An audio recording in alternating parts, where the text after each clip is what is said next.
이 미국에서 KFC라고 하면 전 세계 3만 곳이 넘는 매장을 가진 회사로서 이 대단한 영향력을 가진 그 치킨 메이커입니다.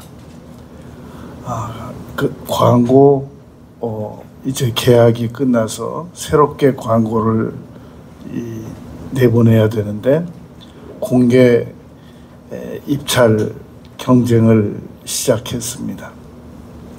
그런데 그 중에 한 광고 업체에서 이 KFC 한 그 매장에 광고 회사 대표와 중역이 그 주방으로 들어갔습니다. KFC 주방으로 들어가서 일주일간을 견뎌내면서 그 공개 입찰 경쟁에 참여를 했습니다.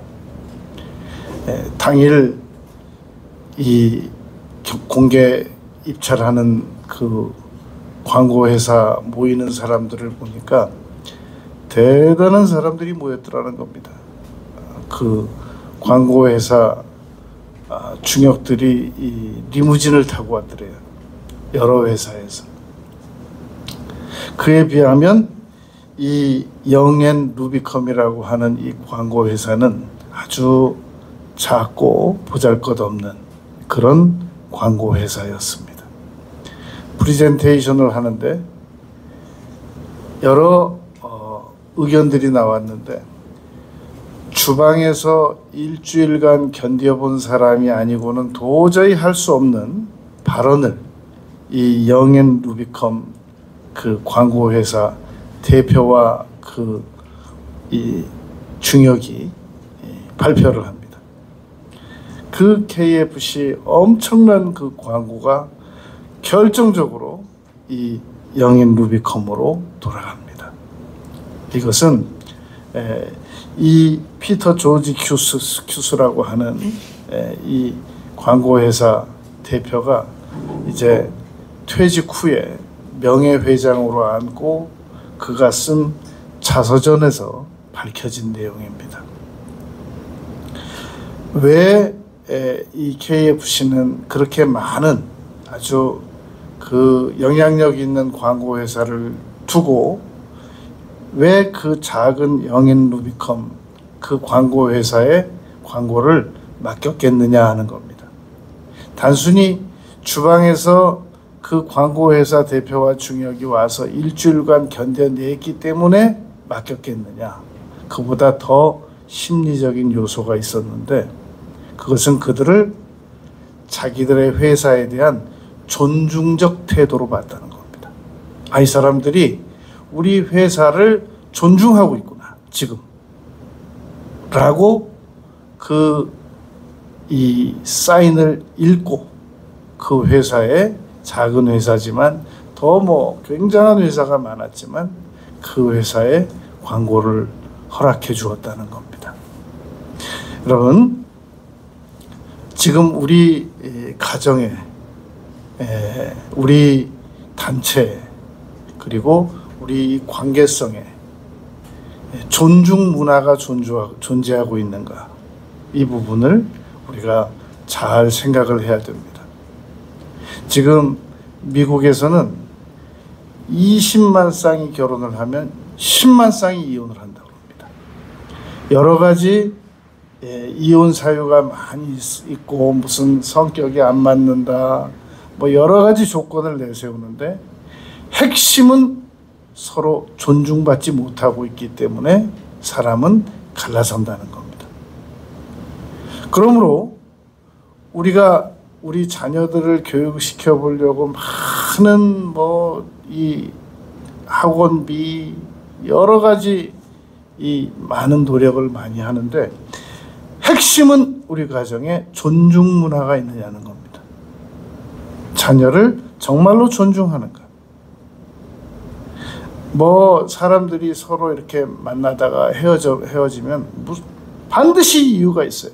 그러나 그보다 더 근본적 원인은 존중하는 태도와 예의가 부족했기 때문에 그럴 수밖에 없었다는 겁니다.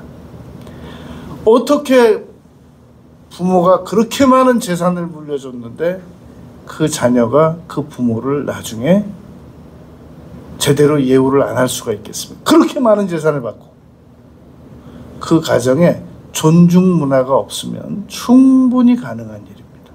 물질만 오고 간 거지 진정한 존중 방식이 태도가 보여지지 않으면 나중에 자녀들에게도 버림받습니다. 우리는 오늘 본문 말씀을 근거로 이 존중에 대하여 세 가지를 생각하려고 합니다. 첫째는 우리는 하나님께 대하여 절대 존중적 태도를 나타내 보일 수 있어야 됩니다. 하나님께서 보실 때 네가 나를 존중하는구나 라는 것이 인정만 되면 우리가 어떤 형편에 있든지 어떤 상황에 있든지 놀랍게 하나님께 이 많은 것들이 주어지게 됩니다.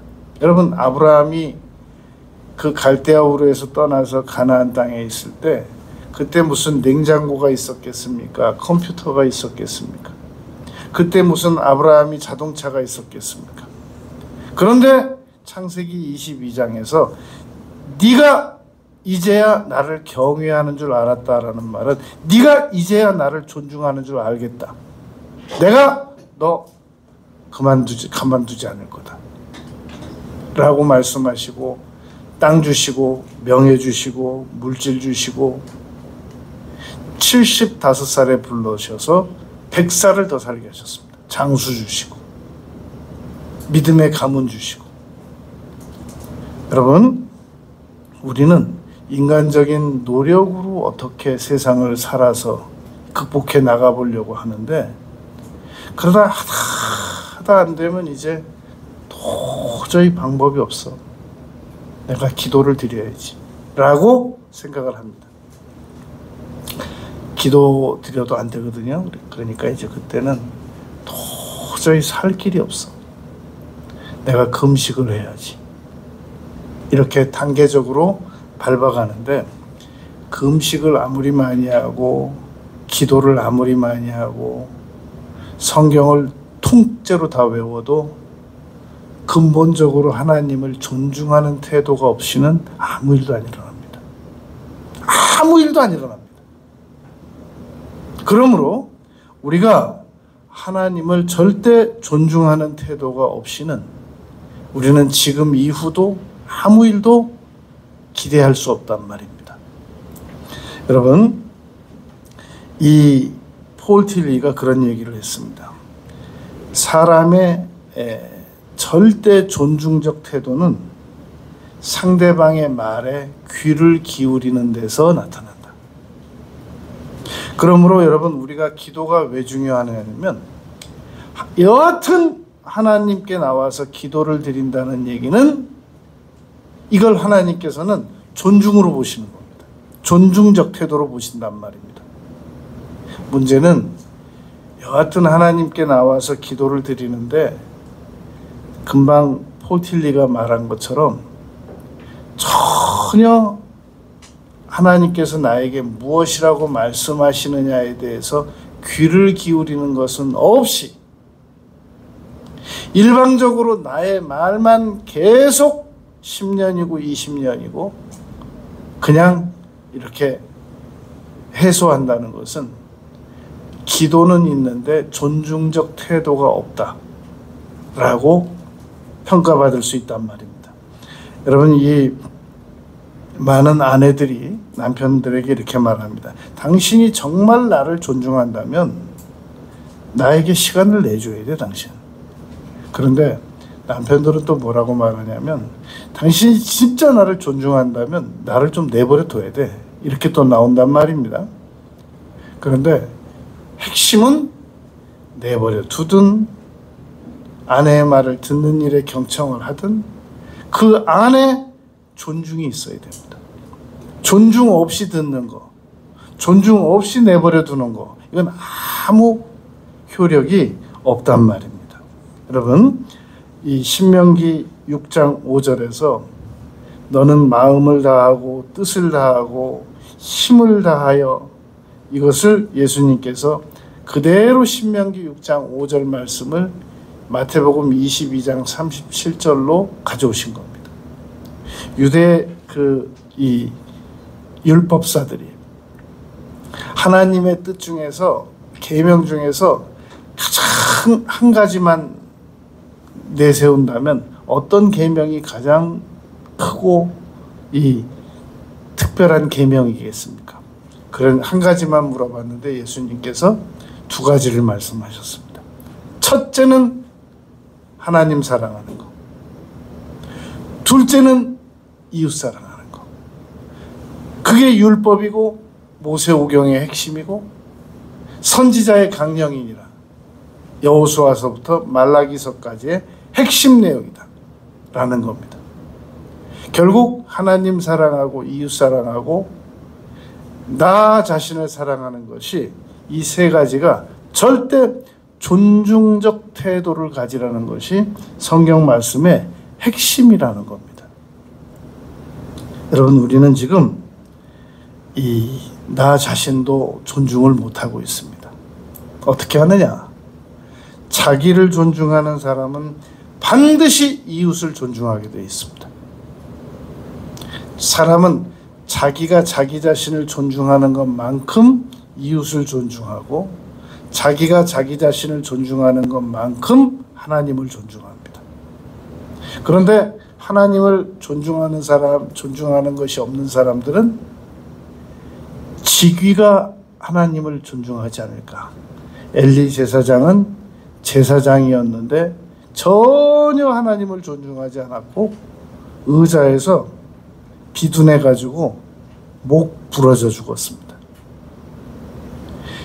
가론 유다는 사도였는데 하나님을, 예수님을 전혀 존중하지 않았습니다. 오히려 마귀가 주는 생각을 받아들여 가지고 팔아먹었단 말입니다. 직위가 리더십을 나타낼 수 없는 것처럼 직위가 하나님을 존중하는 태도를 만들어낼 수 없습니다. 오히려 엘리 제사장 수하의 견습생이었던 사무엘은 하나님을 경외했었단 말입니다. 그러므로 우리가 누가 하나님을 지금 더 많이 잘 경외하고 존중할지는 그건 모르는 거예요.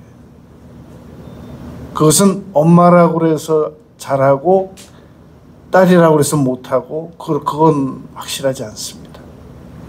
누가 더 잘하게 될지 모릅니다. 그래서 사무엘상 2장 30절에 보면 이렇게 말씀하셨습니다. 나 여호와가 말하노니 결단코 나를 존중히 여기는 자를 내가 존중히 여기고 나를 멸시하는 자를 내가 경멸하리라 라고 사무엘상 2장 30절에서 말씀했습니다.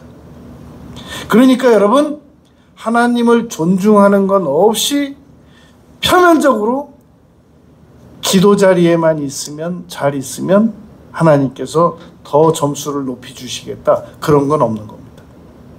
그렇다고 해서 기도 자리에 나는 맞아, 난 하나님을 어차피 존중도 못하고 경외도 못하는데 뭐 자리만 가서 앉아있으면 뭐 하겠어, 그리고 자리 뜨잖아요. 그럼 이제 그나마도 자리 뜨면 바로 계산이 됩니다.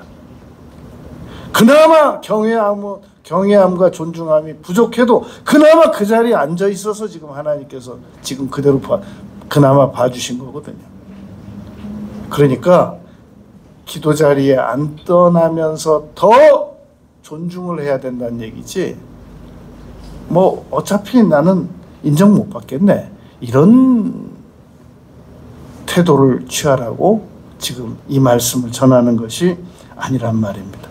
그러니까 하나님께서는, 여러분, 이 백부장이 와가지고 예수님께 오실 거 없습니다, 여기서 그냥 명령만 해 주십시오.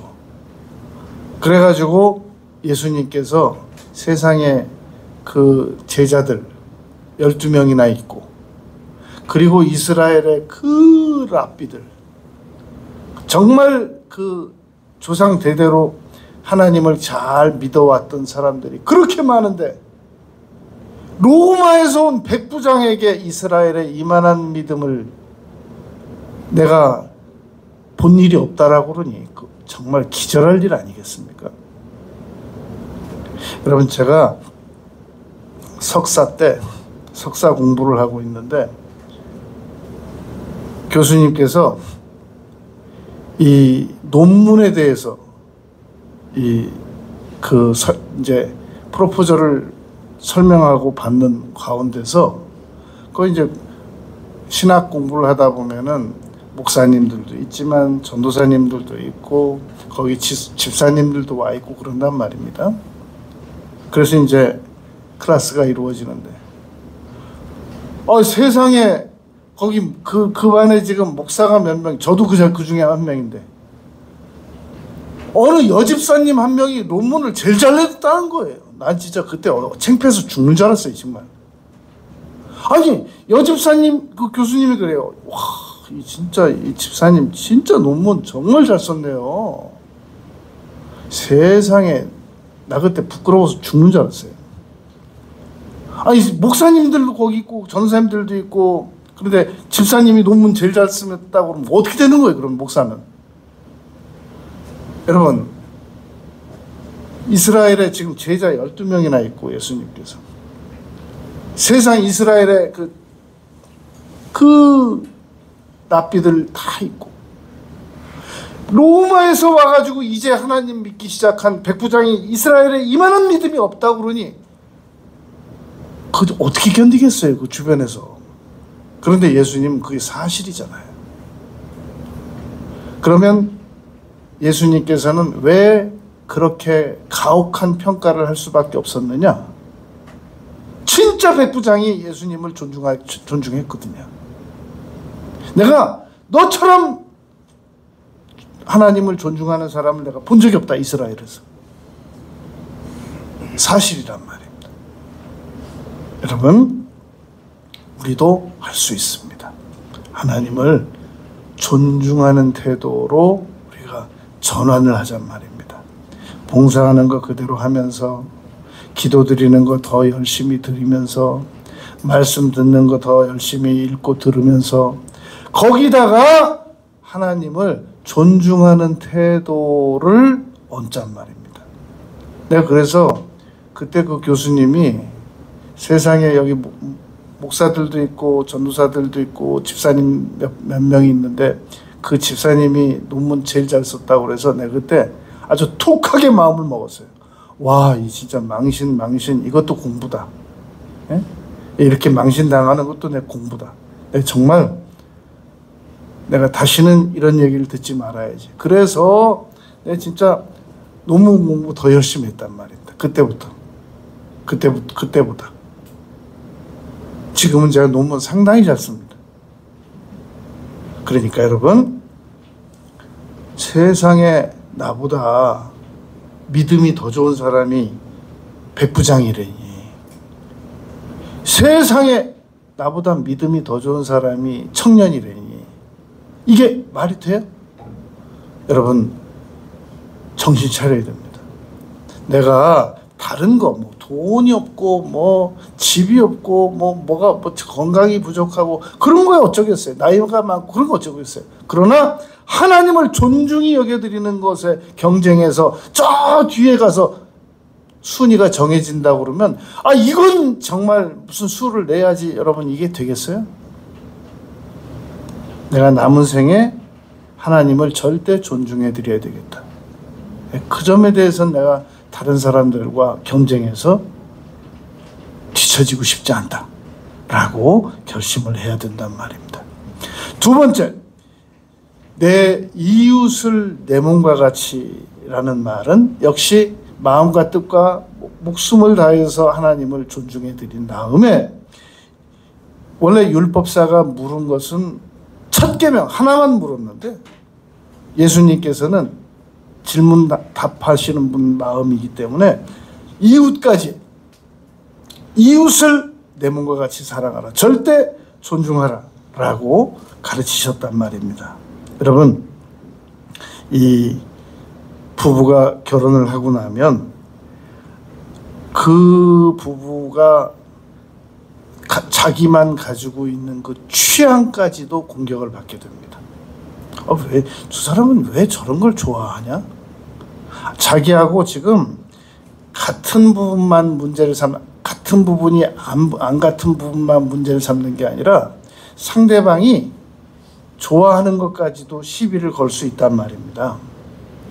그러므로 우리는 이웃을 존중할 때 내가 가지고 있지 않은 취향, 상대방이 가지고 있는 취향, 상대방 밥 먹는 스타일, 상대방 잠자는 스타일, 상대방 세수하는 스타일, 이런 것까지도 기꺼이 존중을 할 수 있어야 된단 말입니다.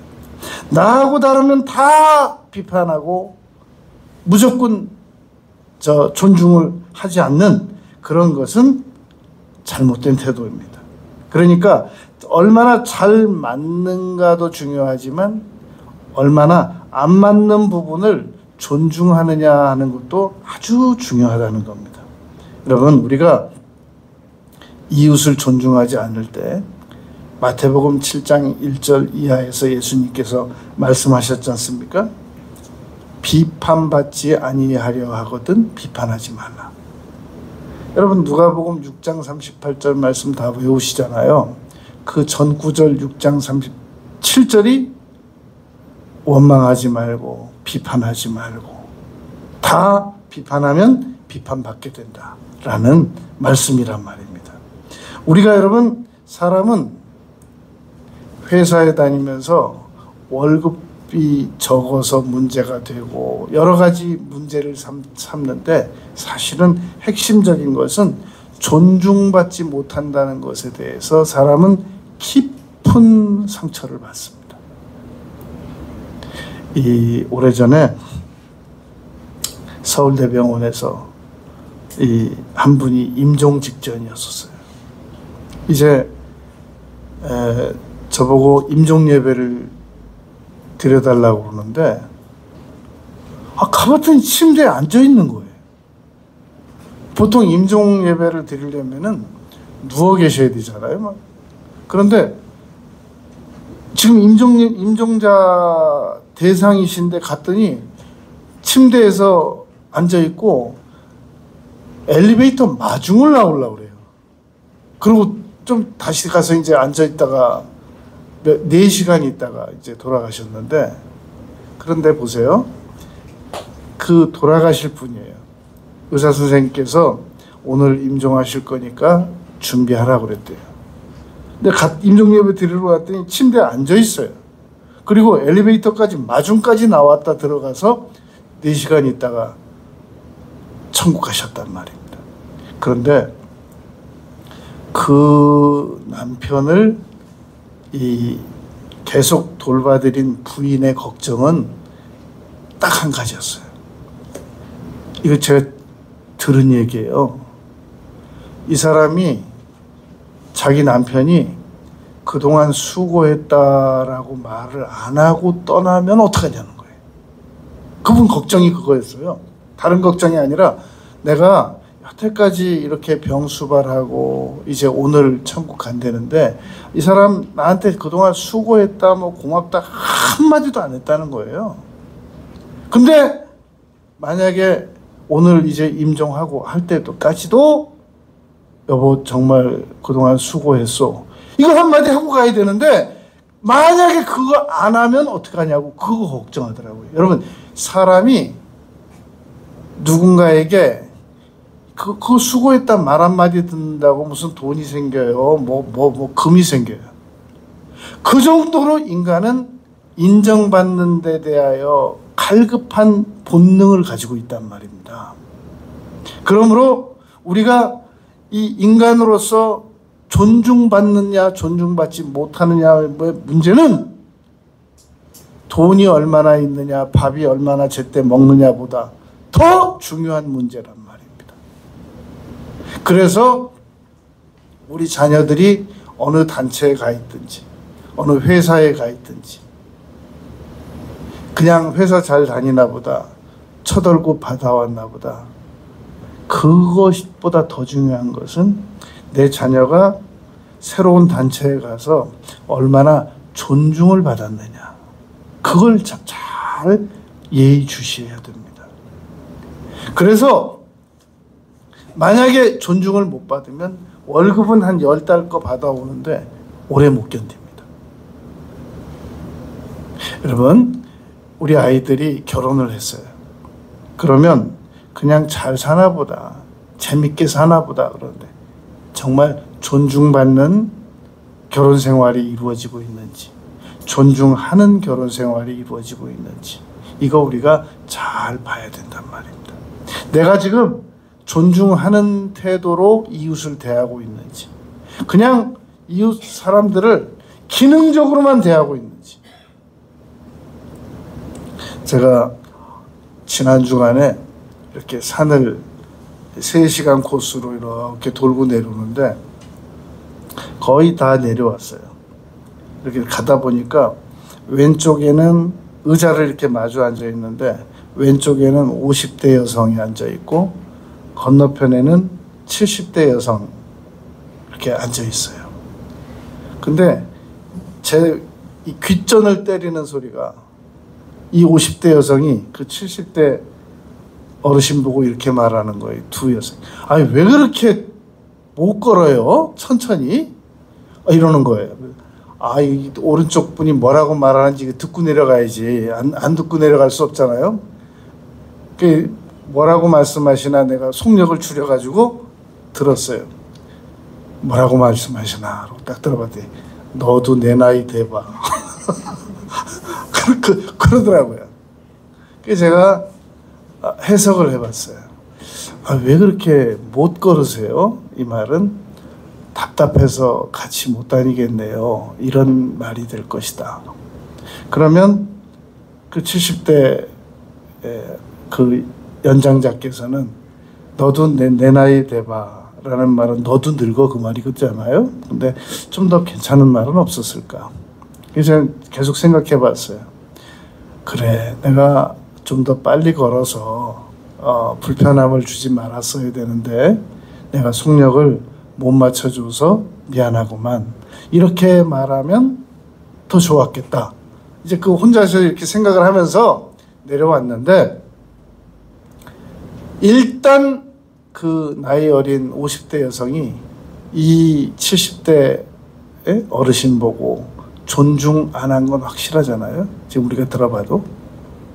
그러니까 말 한마디 한마디를 해도 존중하는 태도를 가지고 우리가 남은 생애를 살아가야 되겠다는 말입니다.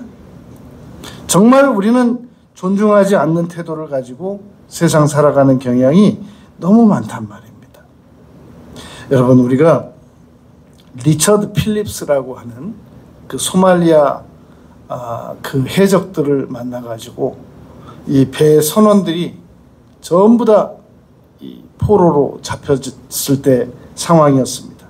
이 리처드 필립스 선장이 나 한 사람만 포로로 잡고 우리 선원들을 다 풀어주자 라고 설득을 해가지고 그 소말리아 그 보트로 옮겨 탑니다. 그리고 이 양쪽에 소말리아 그 해적 2명, 그리고 가운데 이 리처드 필립스 선장이 그 보트로 끌려가는데 다행히 이 네이비실에서 특파된 그 사격수에 의하여 그 소말리아 이 2명이 저격당하고 살아났죠. 그러니까 절대적으로 이 존중하는 태도, 이것은 숨길 수 없습니다. 어디서든지 나타난단 말입니다. 우리가 희생하는 리더, 단순히 그냥 몸만 희생하는 리더여 가지고는 안 됩니다. 정말로 존중을 하는, 그래서 내가 이제 성경을 가르쳐주는 사람의 입장에 있을지라도 정말 존중하는 그런 태도를 우리가 나타내야 된단 말입니다. 그러면 전도 받는 사람도 내가 성경이 몇 권인지는 모르고 교회 문화를 전혀 모르지만 여하튼 이분이 나를 존중해주고 있다. 여러분, 자기 존중해주는 사람을 안 따라가고 싶은 사람이 누가 있습니까? 그러나 아무리 밥을 사주고 선물을 주고 별걸 다 해도 자기를 존중해주지 않는 사람을 계속 관계성을 가지고 싶은 사람은 없단 말입니다. 가장 중요한 거, 상대방이 나에게 무엇인가 피해를 입혔을 때 그때도 존중의 끈을 놓지 말아야 됩니다. 너는 지금 잘못했잖아. 나한테 무슨 네가 나에게 존중을 따져? 네가 나한테 존중 따질 처지가 돼? 입장이? 그래서 여러분, 그 어릴 때부터 대학교 들어갈 때까지 계속 빨래 해주고 밥 해준 할머니를 손자가 피해를 입히는 거예요. 밥도 해주고 빨래도 해주고 용돈도 줬는데 존중만 없는 거예요.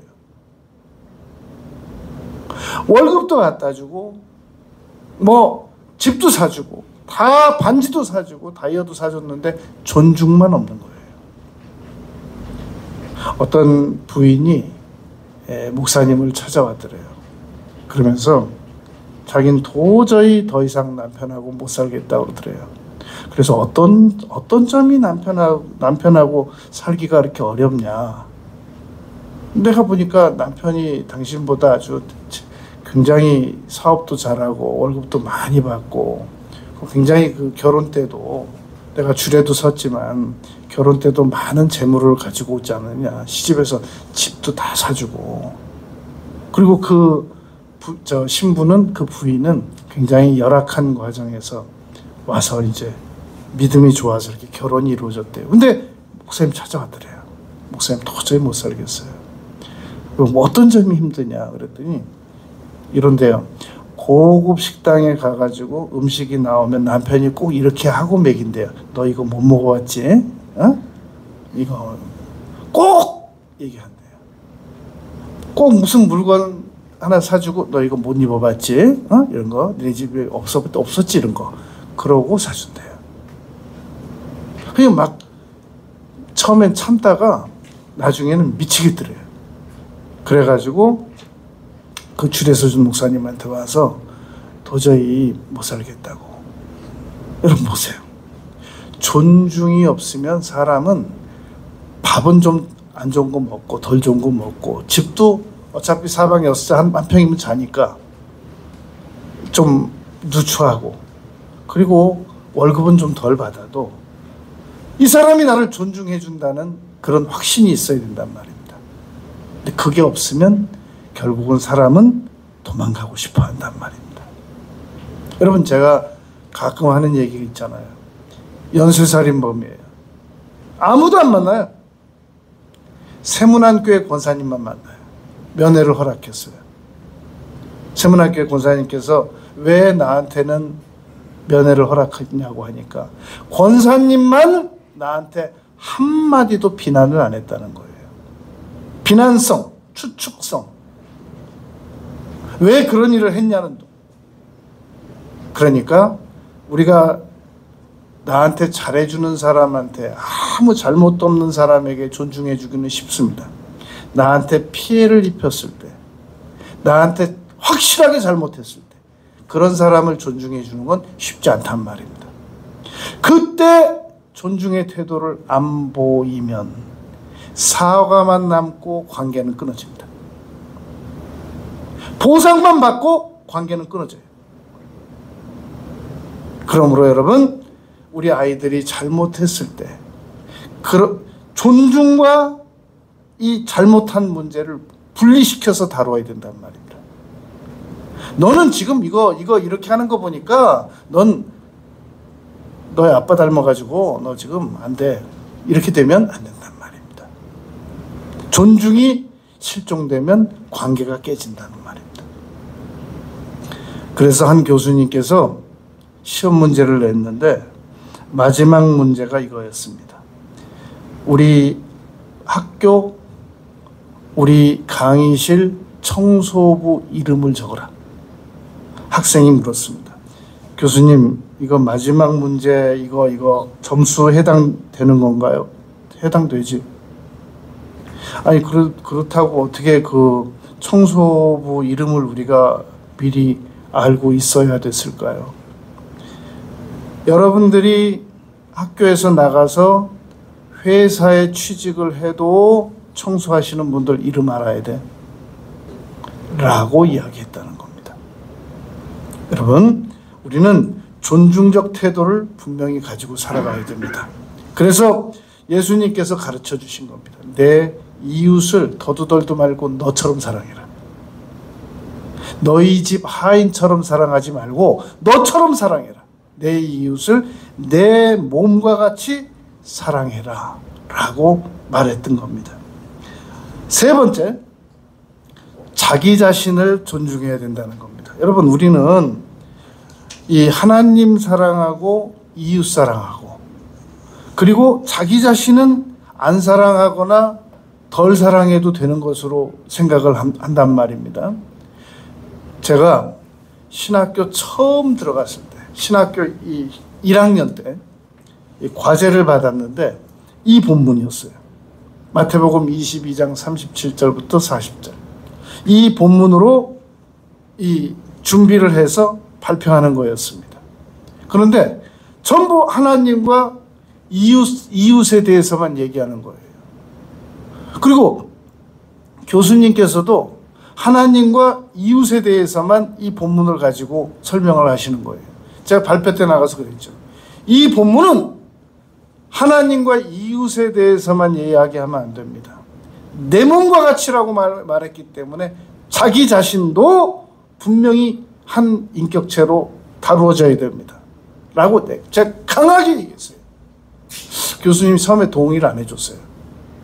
그래도 뭐 그러거나 말거나 발표했어요. 하나님 사랑하고 이웃 사랑하고 그리고 나 자신을 분명히 사랑해야 됩니다. 점수 잘 나왔어요.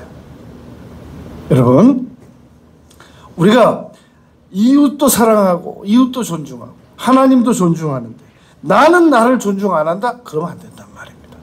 나는 분명히 스스로를 존중하지 않는 사람은 다른 사람들도 제대로 존중할 수 없습니다. 그래서 내가 나를 소중하게 여겨야 됩니다. 마태복음 16장 23절 말씀처럼 온 천하보다 더 귀한 존재이다. 랄프 월도 에모스는 이런 말을 했습니다. 자기 자신에 대한 자존감을 잃으면 온 세상을 다 적으로 삼게 된다. 자기 자신을 존중할 줄 모르는 사람은 온 세상 사람들을 다 적으로 여긴단 말입니다. 나를 진정으로 존중하고 그러면 내가 살아가니까 내 이웃 사람도 존중하고 하나님도 존중하고 그렇게 된단 말입니다. 여러분, 우리가 이 루즈벨트 대통령의 부인은 이런 말을 했습니다.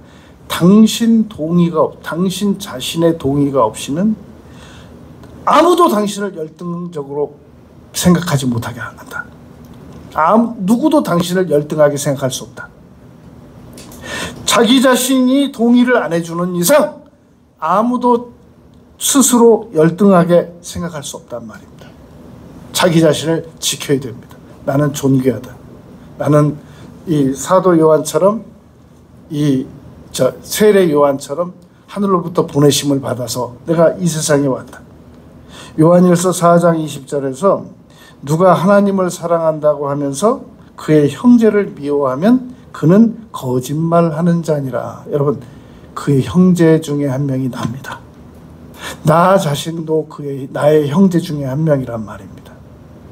그러니까 내가 하나님은 존중한다고 하고 이웃은 존중한다고 하면서 나 같은 거 이거 벌레맛도 못한 거 이러면 하나님 존중은 가짜란 말이죠. 이웃 존중도 안 되는 거예요. 내가 소중하게 여겨져야만 하나님도 소중하게 소중한 나를 만드신 하나님을 소중하게 여기고 또 하나님께서 소중히 만드신 내 이웃도 소중히 여기고 그렇게 된단 말입니다. 나는 뭐 그동안 여러분 세상에 자기처럼 자기를 잘하는 사람이 누가 있어요? 도저히 용납이 안 되죠. 그러니까 자기를 존중한다고 하는 것은, 존중이라고 하는 것은 있는 모습 그대로를 봐주는 겁니다. 지금보다 좀 더 나았으면 내가 봐줄 텐데 왜 그렇게 살아왔어? 얼마든지 더 잘 살아올 수도 있었잖아. 왜 그렇게밖에 못 살아? 이거 다 따지면 존중 못하는 거예요. 있는 모습 그대로 인정하고 봐주는 것을, 그걸 여러분 용납이라고 하고 그걸 존중이라고 한단 말입니다. 여러분, 존중 시스템이 깨지면, 어느 가정이라도 존중 시스템이 깨지면 칭찬이 사라집니다. 한번 생각해 보세요. 내가 칭찬 들었던 적이 언제 있나?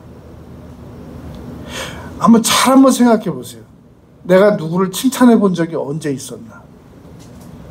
존중 문화가 깨지면, 그 존중 시스템이 깨지면 칭찬도 사라지고 감사도 사라지고 무관심과 사기 저하와 충성도도 낮아지고 물질도 손실되고 책임감도 사라져버리고 커뮤니케이션도 단절되고, 이 존중감이 사라져버리면 여러분 모든 것이 다 나빠집니다. 상황이. 그리고 환경이 점점 삭막해집니다. 여러분, 우리가 빨리 존중 문화를 살려내야 됩니다. 교회에 어떤 분들은 그 어렵게 교회에 한번 나와줬는데 존중이 없어요. 정말 고마워해야 되거든요. 이 험한 세상에 이 많은 교회 중에 우리 교회 한번 나와준 게 너무 고마워해야 돼요. 그런데 반대로 생각해요. 당신 나 잘 만난 줄 알아. 지금 나 때문에 당신 교회 나오게 된 거야. 나 같은 사람 또 만날 수 있을 줄 알아? 정말 당신의 행운이야. 이렇게 거꾸로 생각하니까 교회를 나와줘도 안 고맙죠. 그리고 집에 가서도 고마워하질 않아요. 그럼 뭐 제대로 다 하는 것도 없고, 다 남의 남편들 뭐 돈도 잘 벌어오고 뭐 굉장히 뭐 좋은 일도 많이 했다. 우리 남편 정말 얼굴 보기도 진짜 화나고, 그 가정에 여러분 무슨 존중이 있고 앞으로 무슨 희망이 있겠어요? 저 우리 애들 공부도 제대로 못하고, 어느 부모가 그렇게 애들한테 잘한대요. 그래서 목사님이 한번 물어봤대요. 도대체 권사님은 어떻게 그렇게 애들을 이뻐할 수 있어요? 그랬더니 그러더래요. 옛날에 제가 목사님 공부 정말 지지리도 못했거든요. 근데 우리 엄마 아빠가 저를 그렇게 예뻐해 주셨대요. 그러니 제가 어떻게 우리 애들을 안 예뻐할 수가 있냐고 그러더래요. 여러분, 아이들이 무엇을 잘하고 뭐 상을 받고 그런 거 하고 존중하고 연관시키면 안 된단 말입니다. 그런 거 하고 존중하고 연관시키면 안 되는 거예요.